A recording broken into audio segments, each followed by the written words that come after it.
I've never pulled an espresso shot in my life, but in 30 days, I'm trying to become one of the best baristas in the world. This tastes like Keurig. And to do that, I have to beat the best. So at the end of the month, I'm competing against one of the best baristas on the planet. That's Jack Simpson. With over a decade of experience in the coffee industry, he's a 2-time Australian barista champion. And for some reason, he's agreed to compete head-to-head against me, testing our technical skills, latte art, and even our ability to dial in a mystery bean we've never tasted before. All of it judged by a panel of legit coffee experts. 8-5, baby. That means with just 30 days to prepare, I'm diving into the world of coffee to learn everything I can about how to make world-class espresso. From getting advice from coffee pros, to training hands-on with baristas, refining my palate, steaming the perfect microphone, and learning the very frustrating skill of latte art. If I were to compete against a world-class barista, do you think that I would stand a chance at these elite competitions? No. This video is sponsored by Squarespace. I'll share why they're my favorite tool for solo creators in a little bit.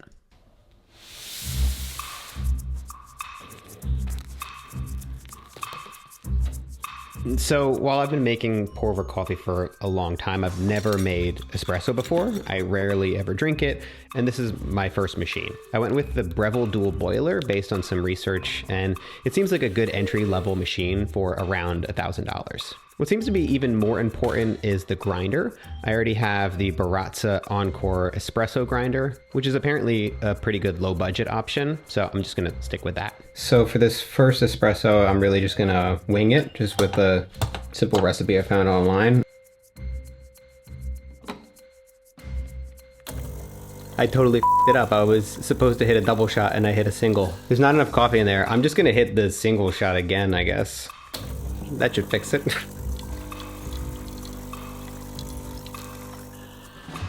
This tastes like Keurig. Oh my God, what the did I do? My first attempt at making espresso, not great. So I figured if I was serious about getting better faster, and with only 29 days left to prepare, I should probably get some advice from someone who actually knows what they're doing. Enter James Hoffman. If you've ever searched for anything coffee related on YouTube, you've probably seen his face. He's kind of like the Yoda of espresso, except British and with better hair. James won the World Barista Championship back in 2007, wrote the World Atlas of Coffee, and has become the go-to voice for baristas around the world. James, I'm setting out to master barista level coffee. Do you have any advice for me as I get started? The actual process, the actual sort of nitty-gritty of making espresso is actually pretty simple. And yet it goes wrong all the time. You know, we've both had plenty of terrible coffee in coffee shops. Like, for something so simple, how does it go so wrong so often? There's a lot of variables hidden in all of this. So trying to be consistent in what you're doing and understanding what the variables are is absolutely key. And some of the most important variables? The amount of coffee you use is actually really important, because a combination of how much coffee you use and the grind control the resistance that the kind of coffee gives the machine, and therefore the brew time. For a long time, we taught people to sort of measure liquid espresso by volume. You'd say brew an ounce or 60 mils or whatever it's going to be. It's a bad idea. Weigh the liquid coming out. It seems excessive, but again, you're controlling a variable. How much liquid, how much water you press through the coffee has a massive impact on how much soluble flavor you extract from those grounds, and therefore a massive impact on the end cup. This and kind of brew time are kind of the fundamentals of the espresso recipe. And you can get to 90% good by just getting the right amount of coffee, the right amount of liquid through it in the right time. To effectively balance these three variables, you need to learn one very important skill. Learning to taste well is actually kind of the key to all of this. Like, it's the little unlock that lets you go way faster when you understand sort of why something tastes the way it does. The best way to do that is actually in person, to taste alongside an experienced coffee person. That's the hack, that's the cheat code to this one. Simple, not easy, got it. James recommended I get some hands-on training, so I searched around and found a company called Black Market Coffee here in Sydney that run in-person barista courses. Here we are, I think. I reached out, told them what I was up to, and they said they were down to help. My name's John, but I'm going to be doing the training with you this afternoon. Oh, amazing. Yeah, Great nice to meet you, dude. Yeah, Excellent. you too. Welcome to the training lab, man. Yeah, thank you for having me. Have you been here before? I have not, no. I've been working in the coffee industry for almost 7 years now, but I've run cafes in UK, in London, Germany, Berlin, and then Sydney, Australia as well. Black Market was started back in 2010 by Angus and Jess.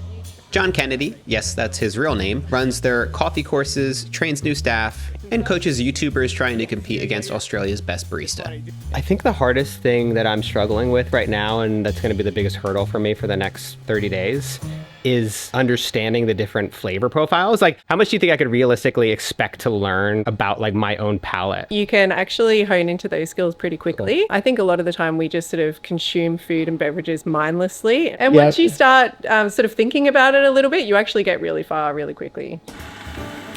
Gently press down my pointer finger and my thumb to make sure that's even. During my first training session, John showed me the ropes, including how to dial in espresso. Yeah, it's a lot better than the ones that I've been making. I want to say, like, it doesn't feel full-bodied. Let's just go 2 notches to the side. I learned that by simply changing the grind setting and keeping all other variables the same, mainly the amount of coffee and water you use, you can significantly change the taste. All right, so we're trying our second shot here. Oh, wow. I'm actually like really surprised. This is tasting a lot less acidic. To extract great espresso, you need to dial it in based on taste. If it's too acidic, the coffee was probably under-extracted. So grinding the beans finer will help make the espresso taste less acidic. If it's too bitter, the coffee was probably over-extracted. So grinding the beans more coarse will make the espresso taste less bitter. Is the idea like you're really just trying to balance these flavors? You want acidity, but not too much. You want bitterness, but not too much. You can learn a lot from YouTube videos, but nothing beats getting to work one-on-one with an expert like John. The speed of learning, the quick feedback, the ability to ask 1,000 questions gave me everything I needed to bring home into my daily training. And at the end of the day, I steamed milk for the first time and made my first latte art. Hey! Okay, it was a little bit abstract, but it's a start. Thank you so much, dude. Bring it in, man. Hey, dude. Yeah, this was so good. To hang out. I learned that a good starting point for espresso is a 1-to-2 ratio, meaning for every gram of coffee, you aim for 2 grams of espresso. My espresso portafilter has a limit of 18 grams of coffee, so the final yield should be 36 grams of espresso. You're also shooting for a brew time between 25 and 30 seconds. To hit that, you adjust the grind, finer to slow it down, coarser to speed it up. This recipe is a good rule of thumb to get started with and works well for the coffee blend I'm using. But there are other factors that might change your recipe, like if it's a single origin or naturally processed. All rules aside, the most important variable, do you like the way it tastes? Sounds simple enough, but in practice I ran into a lot of problems. Nothing's coming out. It was running through the machine for like 90 seconds and no coffee was coming out. I think for sure the coffee was ground up too fine. Jesus Christ. Today, it took a minute to pull this shot. And this is the same exact recipe I've been using. So the coffee's stuck inside the machine. I finally got the right brew time with the right pressure, with the right bean. Tasting really good. That is a huge difference. Wow, I'm like really impressed with myself. The next skill to tackle, latte art. Oh, look at that. That's a work in progress. Okay, so I still had some work to do. This is not working. It took me quite a few attempts to get the technique down. Steaming the milk to create smooth microfoam, starting to pour high to fill the base, then lowering the pitcher and tilting the cup to draw a design that sits on the surface. This is by far the best latte art I've ever done. Look at that, dude. It was still hit and miss at times, but overall the trend was looking up. This feels good. I needed this win. I needed this, dude. I was getting stressed out. If you've never heard of the World Barista Championship, the idea of baristas competing against each other sounds a little ridiculous. But this is serious stuff. It's basically the Olympics of coffee, much different than the skills a barista needs to master working in a quality-focused, high-volume cafe. Barista competitions are a controlled performance. Competitors are judged on everything from espresso quality and milk texture to technical precision and presentation. And consistently over the past few years, Jack Simpson has been one of the best competitors, winning the title of Australia's best barista twice and coming runner-up in the World Comp. So today, I set out not to be perfect, but to simply be better than I was last year and to share with you an amazing coffee experience. Getting to 95% in coffee isn't that hard. It isn't that hard. That last 5% takes us decades, lifetimes, whatever it's going to be. That's so many things in this world. That's cooking, that's cocktails, that's coffee. But I think you can go a long way and be surprisingly good in 30 days. I don't think there's a barrier there that really meaningfully exists. How many cups a day do you think I need to make to get really freaking good? I'm very anti-waste in coffee. So I'm reluctant to say you've got to make 5 drinks a day for the next 30 days because you're not going to drink 5 drinks a day. I hope that won't go well. It doesn't seem like a lot of practice, but it should be enough that if you're intentional and paying attention, learning a bit more about your own taste preferences, 1 or 2 a day should be plenty of practice to get surprisingly good if you're focusing on the right things. I made so much progress in just a couple weeks of deliberate daily practice at home, but I was still really far away from being able to call myself a pro barista, and I was starting to get a little bit nervous about the competition.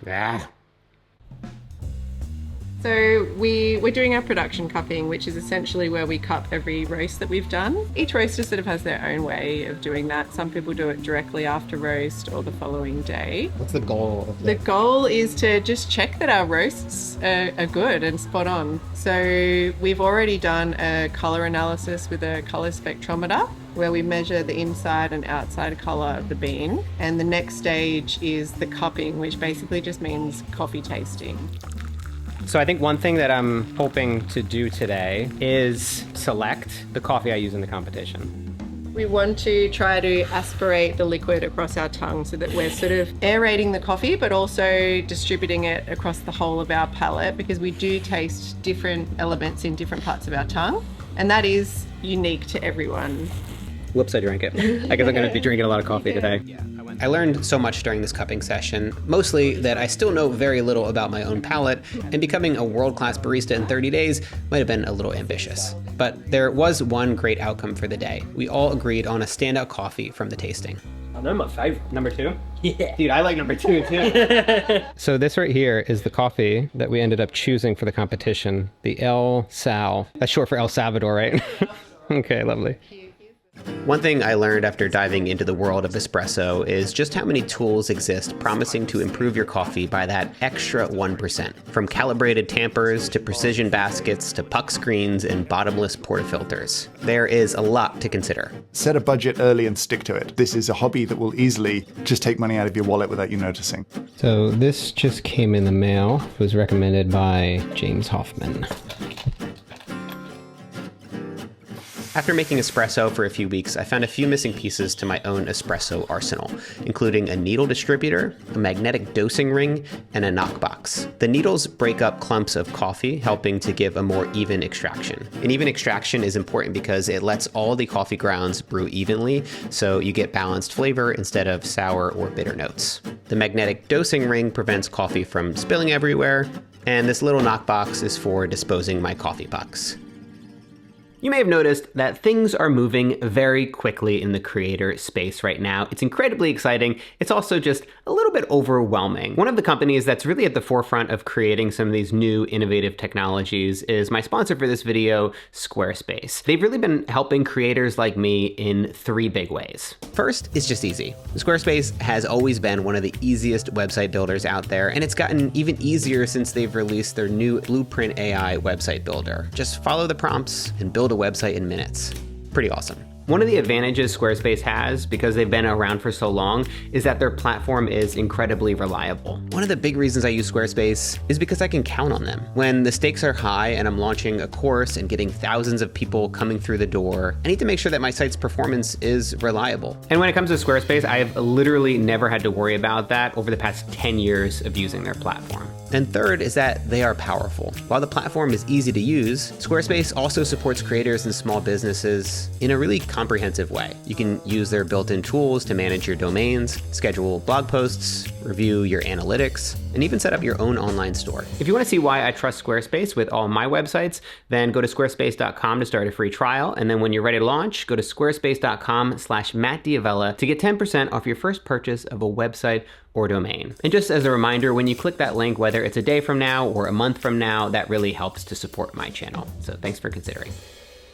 So with just a week out, I decided to do a few run-throughs and make sure everything was dialing in exactly as I wanted it to.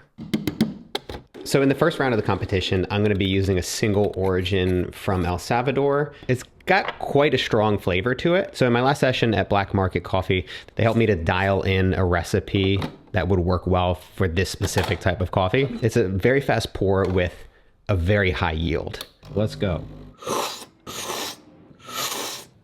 I keep changing the grind settings, but nothing is happening in terms of the output. These three are basically all identical, but this one got to a pretty good place. The recipe's like 3 seconds off now, which, I mean, like, I can't tell the difference. Can they tell the difference? I don't know. Ladies and gentlemen, welcome to the coffee capital of Australia. We're here at Axel Coffee in Melbourne, Australia's #1 barista, Jack Simpson, versus YouTuber Matt Diavella. They today will be going through 3 rounds. They'll be doing espresso, milk coffee, and third, a mystery bean. Each round will be timed, and we even have judges. Any regrets? I do feel like I have nothing to lose, and Jack has a lot to lose right now. Stakes. Yes. Ready? And your time starts in 5, 4, 3, 2. The clock started. 6 minutes. So what are you guys serving? I'm serving a single origin from El Salvador. It is naturally processed. Means the coffee's dried within its own fruit. That's exactly what I was going to say. Yeah, great. And Jack, what are you doing? So I've got a coffee from my friend, Jonathan Gascar from Colombia, and it was a coffee that I used last year at the World Barista Championship, so hopefully it tastes good. Oh shit, that's not good. What the f***? You got time? His pressure is at 4, his heart rate 120. Okay, no, that's not bad. That's not bad. I'm okay with that. All right, judges, we ready? Now we've got a cup with an evolving lip, so I'm going to ask you to drink from the thin side. Here you go. And you can drink it from any side you want to drink it. Thanks, Matt. Thank you. Oh wait, can we swap? You try mine. Yeah. I'm excited. Oh my goodness, that's quite good. This is just so full of flavor. What'd you think of mine? Coffee is good. It's the way that you extract it is a little bit different to how I do. I normally am a little more concentrated. Now But I'm no, worried. it was still good. So for Jack's espresso, loved it. Super intense, super fruity. I'll give it. Oh, that's a good start. Yeah, that's real good. Jack, your espresso was very fruity and very juicy. The acid was just a little bit high. So I gave you a 9. So I give you... Okay. I don't mind that start. That's all right. Well done. Setting the bar very, very high. Okay. Matt, I think your coffee had some really interesting fruit notes. I think your extraction let the texture and the finish down a little bit. So I give you a 6.5. So Matt, now I wish the coffee has more body and more clarity of flavor. So this is for you. Potentially not as bold and fruity as we like our espressos in comparison, but I'm still giving it 7.5. All right. So now it's time for round 2. You'll do 2 dairy and 1 almond each. When you're ready.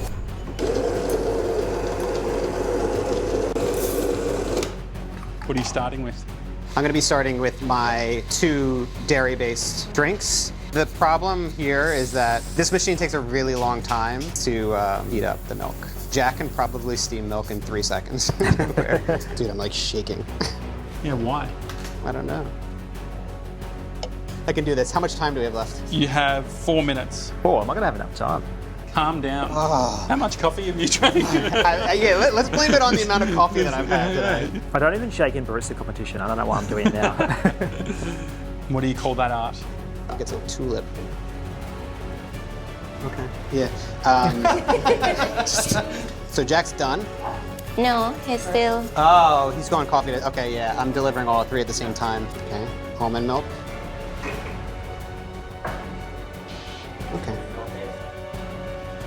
Oh, we got a spill. That's okay. Just sip a little bit. Okay. Okay, I had the alternative milk. Prepare your milk super creamy. It went really well with the blend actually. So for me, it's an 8.5. Ooh. 8.5, baby. Unfortunately, you took a while to serve your coffee, so it came out a little cold and disjointed. So you got a 7. Hey man, I'm impressed with your latte art. I wish my coffee was a bit hotter. So here you go. Jack, it needed a little bit more work. A 7. Oh, okay. The balance of the milk and the acidity was slightly off. So for me, you were an 8. I think your milk is a little too milky today. So here we go. Bro, if I had served that up right away, You've got some maybe. So. Well, things are about to change because it's now time for the mystery bean. I'm going to give you 10 minutes to figure out how to make this coffee taste great. Oh, okay. Oh wow, okay, I've got some ideas now, Yeah. just seeing it, right? It's lighter than I thought. Quite consistent. Yeah. Yeah, I won't say too much. I mean, I don't want to give you too many of my notes. 10 minutes on the clock. Heaps done. So one thing that I have learned, typically if they're smoother beans, that means that they are a blend, and these look quite smooth. Well, every coffee is a little bit different. So you've got different solubility levels, different origins, roast profiles. So when you're dialing in, it's figuring out all these variables and trying to get the best out of the coffee. Because it's not plug and play, it's always different, right? So just going through that process, and if I need to tweak any of these variables, I will. Jack, how you feeling? I was feeling good until that ran way too long. So we'll have to make a few adjustments, which is fine. How are you feeling? I feel like my first shot came out really good, and I probably should have just stuck with it. Yeah. But it's like, I might as well play around with it. We have the time. Yeah, we've got it, exactly. I mean, look at that. Look at that. I mean, the crema on that. 5, 4, 3, 2, 1. Time's up. Well, that was intense. Down to the wire. So what are we guessing? Are we guessing single origin or a blend? Okay, yeah, you can go. I think single origin. Yeah, I thought it was a blend. Okay. So the mystery bean is, and hopefully I'm not going to pronounce it. Do you want to pronounce it? Yeah, you know what you gonna do? I had 30 days. I've been doing this 10 years. It's a single origin from Paola Trujillo. Potentially the reason why you think it's a blend is because it's a washed coffee. So it wouldn't be the typical bold flavors or intensity that you get from like a natural processed coffee or any extended fermentation. So for Matt's coffee, I really liked it, and so we were surprised how close the two espressos were. Good balance, lots of apricot, sultana. I'm gonna give it a 7.5. Matt, before revealing the score, I'd just like to say how impressed I was with your ability to dial in a coffee you've never used and the extraction, and how similar it was in many ways to Jack's. So I think all the training and hard work you've put in has paid off. Once again, texture is such an important part of coffee, and I think it's what let you down on this one. So you got a 7. So just the lack of the sweetness and a little high on acidity, but anyway, you get a good score. So mystery coffee, great texture, good balance, a little bit of pittiness in the end. For me, it's a 7.5. The acidity was a little bit high, but the finish definitely held it together for you on this one. So you got an 8. Hey Jack, it's a bit hard on your first sip, so here we go for that challenge. Well done, well done. I didn't win, but honestly, I can't believe how far I've come from day one. This whole experience, from pulling my first shot to going head to head against the world's best, was equal parts humbling and inspiring. What really surprised me though was how supportive the coffee community is. From James Hoffman to the team at Black Market to Axel Coffee and Jack Simpson, they encouraged me along every step of the way. It was never about winning. Maybe it was a little about winning. But it was really more about learning something new, stepping out of my comfort zone, and discovering just how deep this rabbit hole goes. And now, I'm hooked. Thank you so much for doing this. Really appreciate it. Judges, thank you so much for your time. This was a whole lot of fun.